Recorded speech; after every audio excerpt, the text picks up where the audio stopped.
La blockchain, c'est un protocole informatique qui permet de l'échange de pair à pair, c'est-à-dire sans intermédiaire, et de façon sécurisée. C'est une innovation technologique dont l'ampleur est comparée à celle d'Internet. Alors on a du mal à voir concrètement à quoi pourrait servir la blockchain.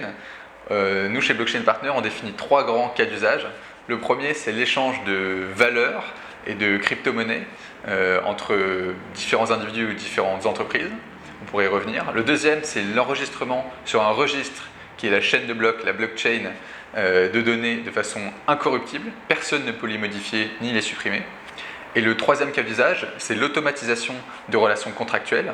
Par exemple, on peut imaginer un contrat entre un agriculteur et une société d'assurance qui stipule que l'agriculteur est indemnisé après 30 jours sans précipitation, de façon automatique, sans avoir à remplir des phases déclaratives ou des paperasseries administratives. C'est possible parce qu'il s'agit d'un réseau décentralisé, c'est-à-dire que personne ne le contrôle, et le réseau est réparti sur des milliers de nœuds, ce qu'on appelle des nœuds, qui sont répartis dans le monde entier.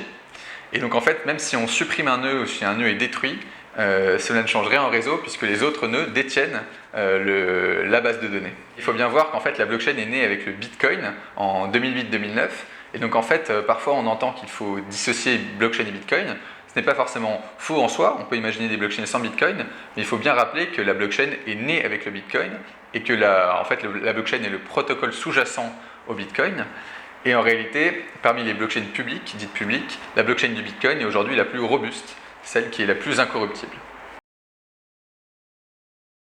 La blockchain d'abord n'a pas été créée pour aider les entreprises, il faut bien voir que c'est une technologie qui a une idéologie particulière, une idéologie qui est assez libertarienne, globalement assez plutôt anticapitaliste. Ça, c'est l'idéologie de départ. Depuis quelques années, on s'aperçoit que de plus en plus de grands groupes et d'entreprises, et ils ont raison, essayent d'utiliser la blockchain à leur profit. L'idée, c'est que la blockchain, en réalité, va potentiellement faire émerger de nouveaux champions dans chaque secteur. Et donc, soit ces champions peuvent être aussi bien des entreprises traditionnelles qui auront tiré parti des opportunités de la blockchain, ou bien des jeunes pousses qui, parce qu'elles ont été plus agiles, ces startups ont réussi à peut-être disrupter les grands. Alors les entreprises, elles peuvent aussi bien tirer parti de la blockchain qu'être menacées, elles peuvent être désintermédiées, mais elles peuvent en tirer parti si elles arrivent à se réinventer. C'est-à-dire que ce n'est pas propre à la blockchain, c'est le propre de l'innovation, mais c'est toute la difficulté des grands groupes d'arriver à réinventer leur business model par rapport à une technologie qui désintermédie justement les business models. Très concrètement, prenons le cas de la traçabilité. La blockchain, on l'a dit, le deuxième cas d'usage intéressant de la blockchain, c'est que c'est une base de données incorruptible, transparente, auditable par tous. Ce qui est intéressant, aujourd'hui par exemple, prenons une entreprise de distribution qui a pour acheminer des produits jusqu'à un supermarché, qui a des centaines, des milliers de palettes qui contiennent ces produits. C'est un cas concret. Aujourd'hui, cette entreprise, elle perd un certain nombre de palettes dans la nature parce qu'il n'y a pas de système de traçabilité qui est adapté, qui est fonctionnel. La blockchain permettrait d'assurer la certification, l'authenticité des mouvements des palettes, justement en associant la blockchain avec l'Internet des objets pour que l'entreprise puisse savoir où sont les palettes à un temps donné.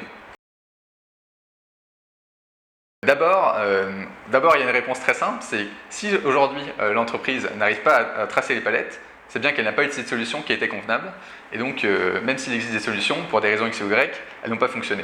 Mais il y a une réponse plus convaincante encore, c'est de dire qu'en réalité la blockchain, c'est ce qui permet à différentes parties de se faire confiance entre elles, sans se connaître de base ou sans avoir déjà eu des échanges entre elles.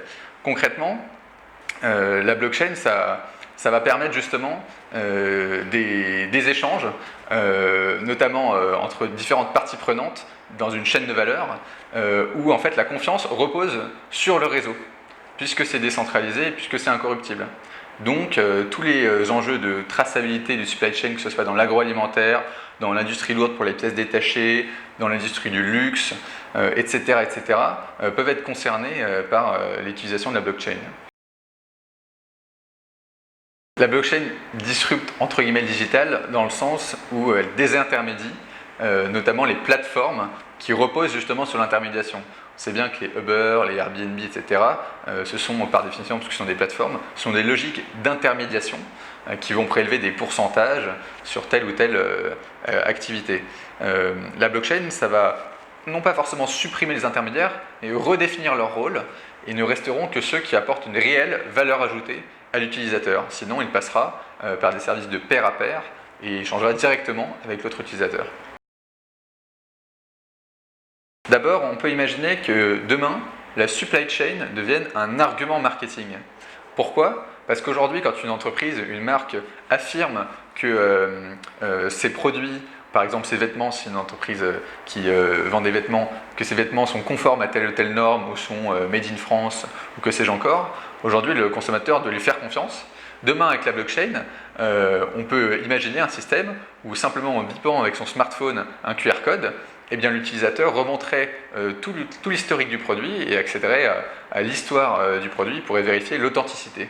Et donc, ça deviendrait un argument marketing pour ces marques-là.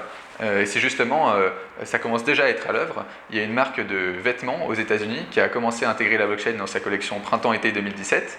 Et justement, l'utilisateur peut scanner avec un QR code depuis son smartphone l'histoire du produit.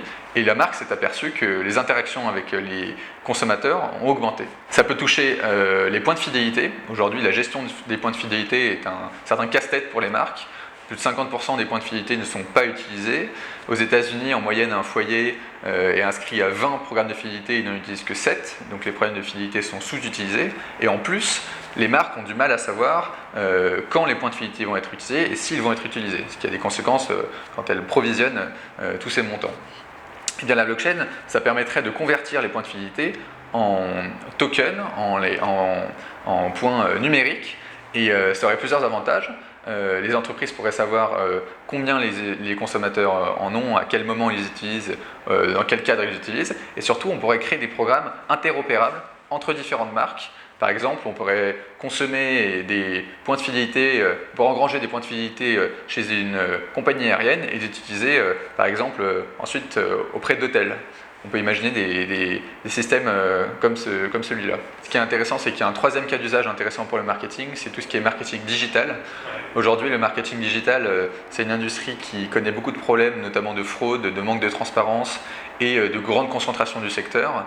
Google et Facebook accaparent 99% de la croissance dans ce secteur l'année dernière. Et en fait, la blockchain pourrait permettre de tracer les parcours des diffusions de publicité jusqu'à l'interaction avec le consommateur final. Et l'avantage, ce serait de pouvoir apporter de la transparence dans un parcours. Aujourd'hui, il y a beaucoup de fraude et de désintermédier parfois un certain nombre justement d'intermédiaires.